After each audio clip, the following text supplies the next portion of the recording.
es tiempo de revisar las economías mundiales y cuál ha sido su impacto en las últimas horas. Vamos a hacerlo a través de nuestros principales titulares. En Colombia, a partir del mes de febrero, la empresa Uber dejará de prestar sus servicios en Colombia.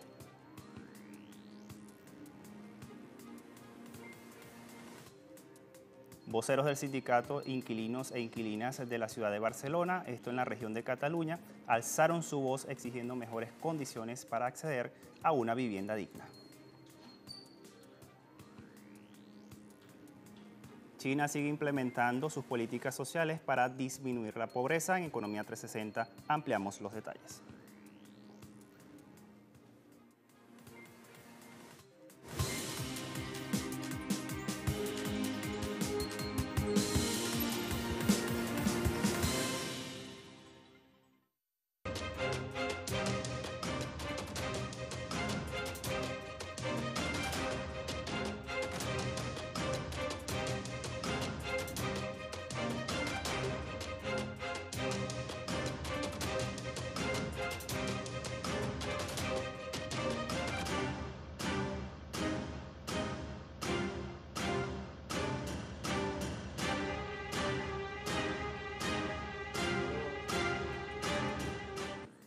La empresa estadounidense suministradora de transporte a través de software Uber dejará de prestar sus servicios en Colombia desde el próximo mes de febrero. ¿Cuál es la razón? Bueno, el principal motivo es una ordenanza gubernamental. Vamos a ver de qué se trata.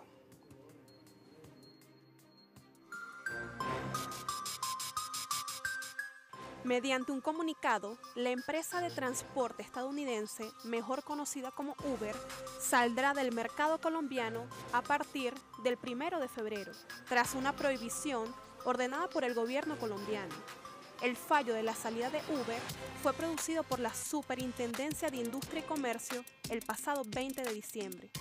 En su defensa, la empresa consideró la decisión como arbitraria porque supuestamente va contra el ordenamiento jurídico colombiano, violando el debido proceso y derechos constitucionales.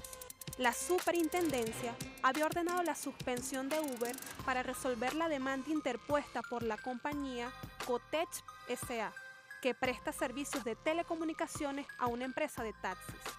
Uber apeló el fallo de la superintendencia colombiana y asomó las intenciones de demandar al Estado colombiano por incumplir el Tratado de Libre Comercio vigente con Estados Unidos. En agosto de 2019, la superintendencia había sancionado a Uber con una multa superior a 2.128 millones de pesos, equivalente a $630.000, tras quedar demostrado que con su conducta obstruyó una visita administrativa del organismo en octubre de 2017 a las instalaciones de dicha compañía. Igualmente, incumplió órdenes e instrucciones dadas por esa autoridad.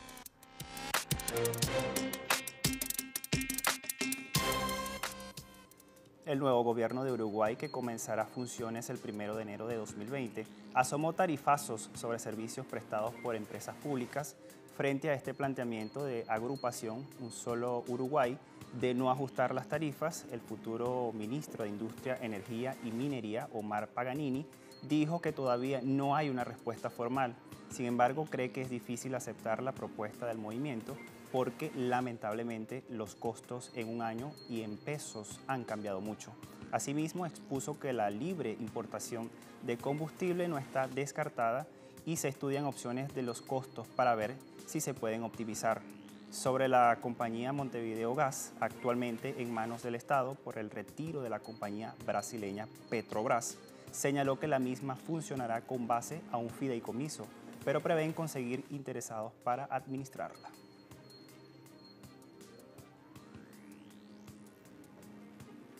Vamos a seguir hablando de Uruguay y las propuestas en materia económica presentadas por el gobierno del presidente electo Luis Lacalle Pou.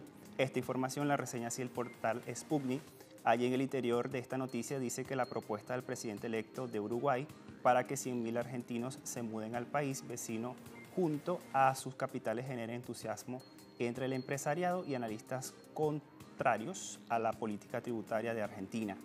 De acuerdo con la normativa uruguaya, un argentino puede solicitar la residencia legal con su pasaporte y un comprobante que no tiene antecedentes penales en los últimos 5 años.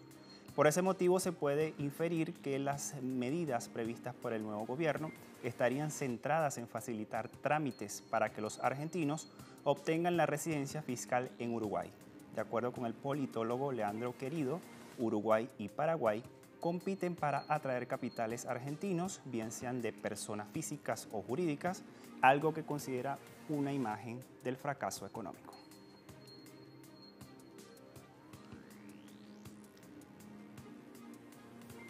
Hablamos ahora de Ecuador. Los contratos de inversiones registraron un alza en 2019.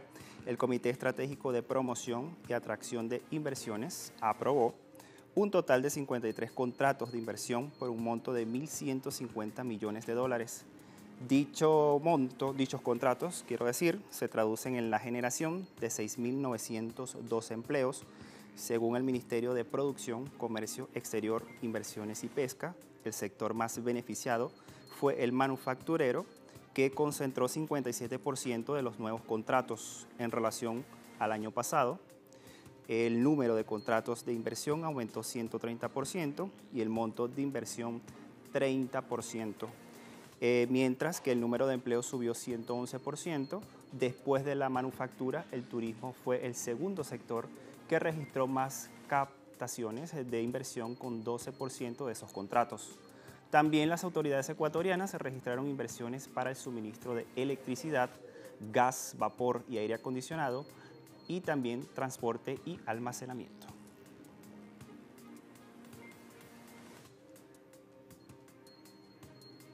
También durante el 2019 el índice nacional de precios al consumidor de Brasil superó el reajuste del salario mínimo, mientras el índice de precios al consumidor calculado por el Instituto Brasileño de Geografía y Estadísticas se situó en 4.48%.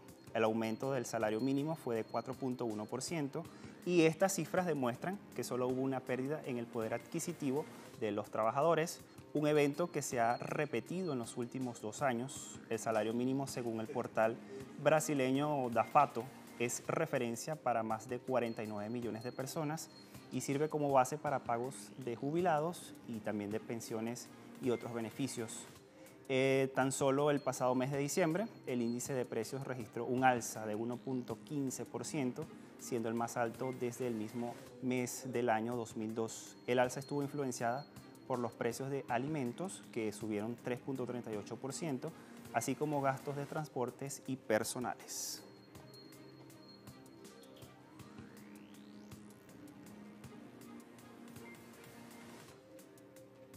Al regreso de esta primera pausa vamos a estar hablando acerca de la situación de vivienda en Cataluña. No se aparte que volvemos enseguida.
Vecinos agrupados al Sindicato de Inquilinos e Inquilinas de la ciudad de Barcelona, esto en España, alzaron sus voces para defender el derecho a la vivienda y a una vivienda asequible, estable, segura y digna.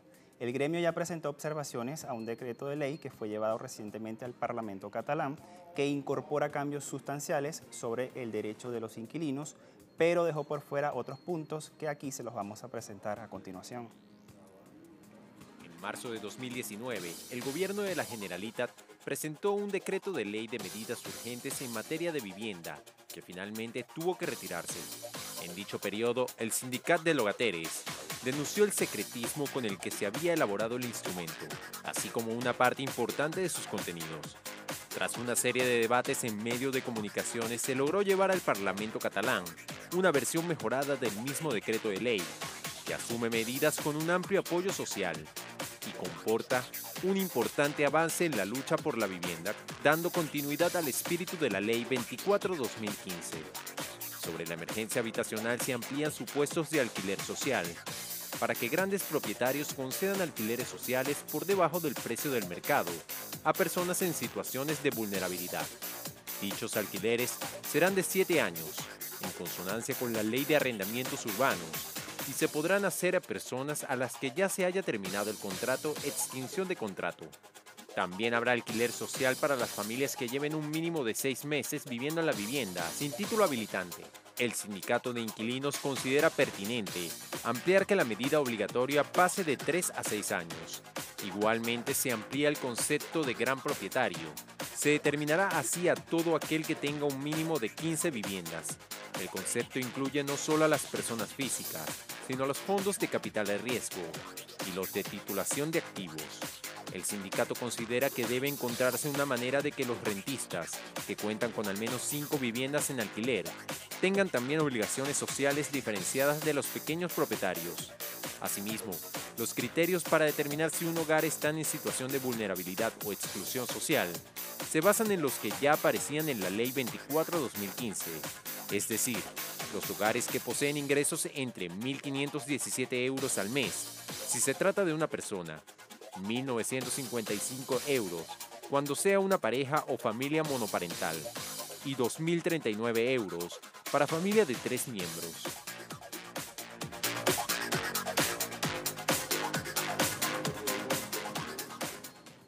Y en la versión mejorada del decreto de ley de medidas urgentes en materia habitacional, esto es en Cataluña, se suma el desarrollo de una nueva vivienda protegida. Vamos a ver de qué se trata.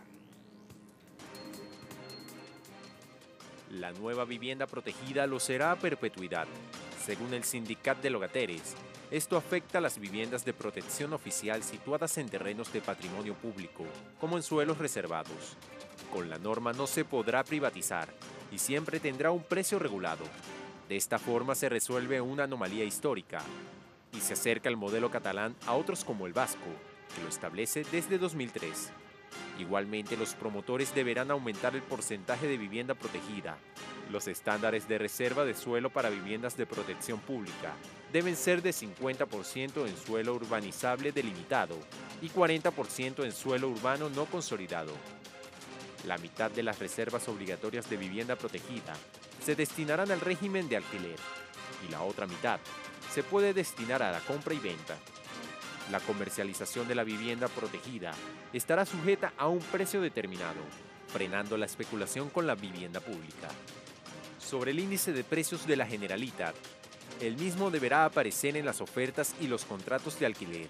De no aparecer, se sancionará y se negarán subvenciones a aquellos que alquilen por encima del índice.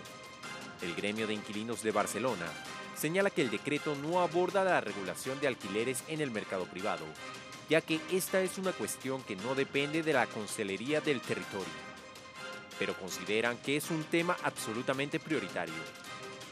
Según el Barómetro Municipal de Barcelona, un 75% de la ciudadanía se mostró a favor de limitar el precio del alquiler y vincularlo a los ingresos de la ciudadanía. Proponen la elaboración de una ley de alquiler que priorice la casa como hogar y no como inversión especulativa. Piden que el nuevo instrumento jurídico aporte además estabilidad al alquiler, como ya se hace en muchos países europeos, acabando con las expulsiones arbitrarias y especulativas.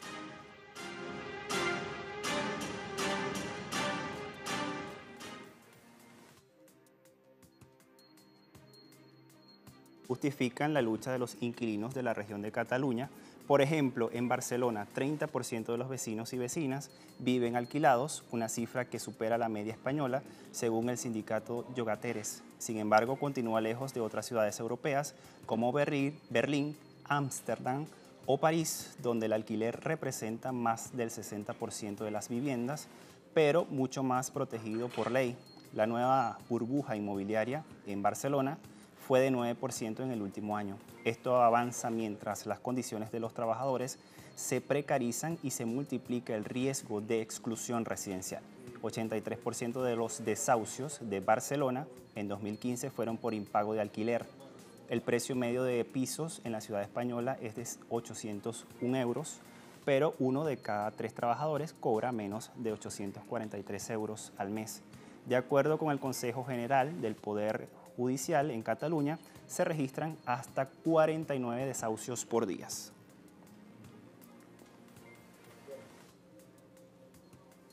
Los esfuerzos de China para reducir la pobreza en los últimos años vamos a estar revisando al regreso de esta segunda pausa.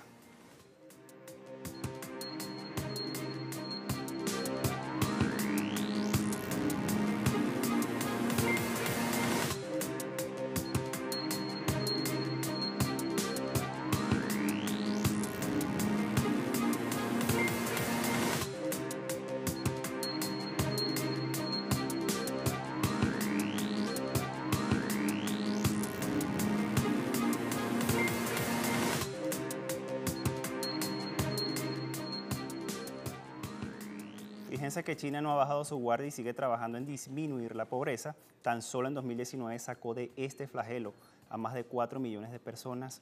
¿Cómo lo ha hecho? Vamos a explicarle en la siguiente historia. La Comisión Nacional de Asuntos Étnicos de China informó que un total de 4,84 millones de personas en 8 provincias autónomas de China habían salido de la pobreza a fines de noviembre de 2019. Entre las zonas favorecidas destacan la autónoma de Mongolia Interior del norte del país, Ningxia, Hui y Xinjiang y Uyghur del noroeste del gigante asiático. Según los datos de 2019, se han logrado importantes avances en el alivio de la pobreza entre todos los grupos étnicos. Por ejemplo, 18 de los 28 grupos étnicos con poblaciones pequeñas habían salido de la pobreza en 2018 y se espera que otros 7 grupos étnicos lo hagan. Han sacudido la pobreza para 2019. A fines de noviembre del año pasado, el número de personas pobres en las 8 provincias y regiones autónomas había bajado de 6,03 millones en 2018 a 1,19 millones y la tasa de pobreza disminuyó de 4% a 0,79%. Tal resultado fue posible gracias a las políticas sociales del gobierno de Xi Jinping, que en el 2019 asignó 974 millones de dólares para el desarrollo de las minorías étnicas. Asimismo, otorgó un descuento de 288,6 millones de dólares en préstamos para su producción de bienes de consumo y comercio.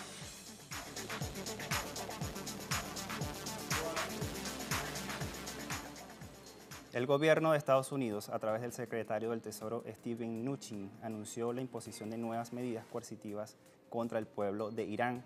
Los objetivos de estas sanciones incluyeron los sectores manufacturero, minero y textil de Irán, así como altos funcionarios iraníes que, según Washington, estuvieron involucrados en el ataque del pasado 8 de enero contra bases militares que albergan tropas estadounidenses.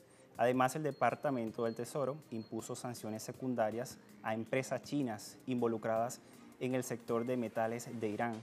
Las tensiones entre Washington y Teherán se han incrementado desde que el presidente Donald Trump retiró unilateralmente a Estados Unidos en 2018 del acuerdo nuclear con Irán alcanzado por su predecesor Barack Obama y comenzó a imponer sanciones que habían sido suspendidas en virtud de ese pacto.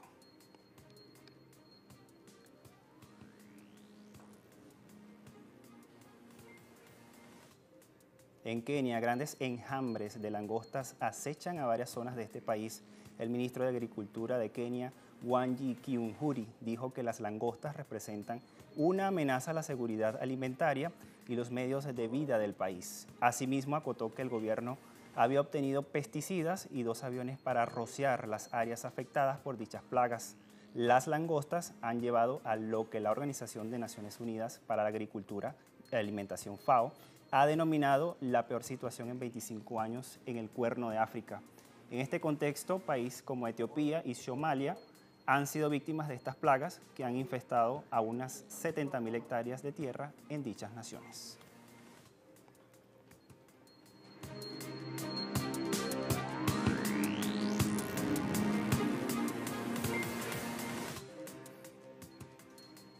Vamos a ver cómo están movilizándose los indicadores petroleros al cierre de la jornada de este mismo viernes. El barril de petróleo de Texas marca $59.26 el barril y pierde 0.61%. Barril de Brent de referencia en Europa se ubicó en $65.22 el barril y tiene una baja de 0.46%. Crudo venezolano se ubica en 412.42 yuanes y tiene un aumento de 5.13 yuanes al cierre de esta misma semana. Con estos indicadores llegamos al final de Impacto Económico. A todos muchas gracias y feliz fin de semana.